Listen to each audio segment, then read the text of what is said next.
OP Shukla dictation 100 शब्द प्रति minute.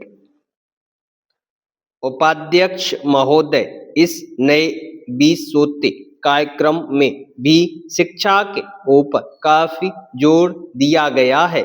मुझे विश्वास है कि उसको कानून का जामा भी पहनाया जाएगा।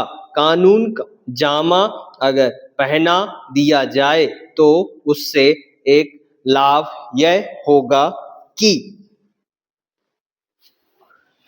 जो बच्चे छोटी उम्र के हैं उनको काम करने के लिए उनके परिवार के लोग मजबूर नहीं करेंगे।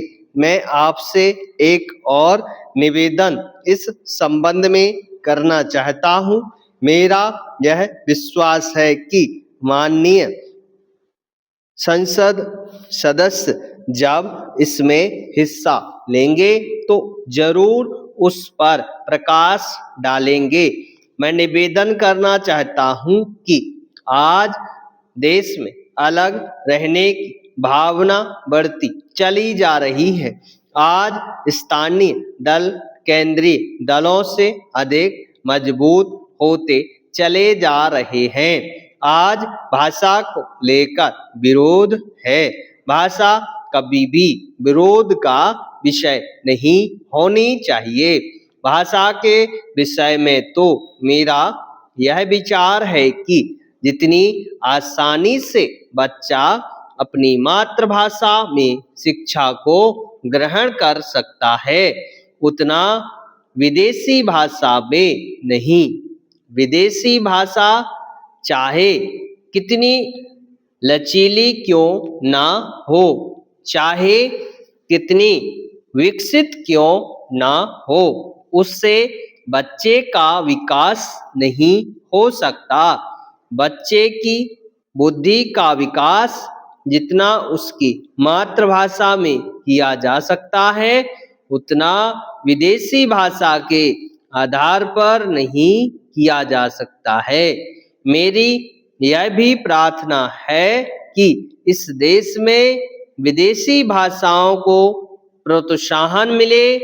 महात्मा गांधी जी ने यह कहा था कि मैं नहीं कहूँगा कि मेरा देश एक कोठी बनकर रह जाएगा। महात्मा गांधी चाहते थे कि सभी प्रगतिशील राष्ट्रों के साथ मिलजुल कर हम चले। मैं इस विचार का समर्थक हूँ। मैं किसी भाषा का विरोधी नहीं हूँ, लेकिन मातृभाषा में जितनी तेजी के साथ, जितनी मजबूती के साथ बच्चे की बुद्धि का विकास हो सकता है, उतना अंग्रेजी से नहीं हो सकता।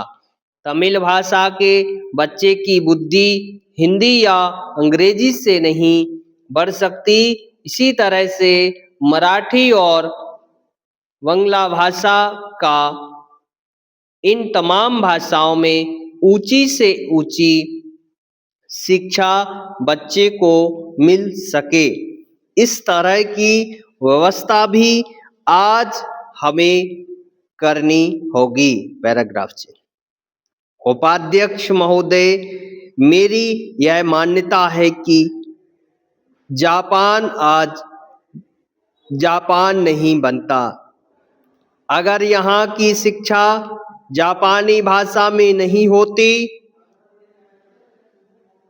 इसी प्रकार जर्मनी आज जर्मनी नहीं बनता अगर वहाँ की शिक्षा जर्मन भाषा में नहीं होती। मेरा यह विश्वास है कि रूस आज रूस नहीं बनता अगर वहाँ रूसी भाषा में शिक्षा नहीं होती।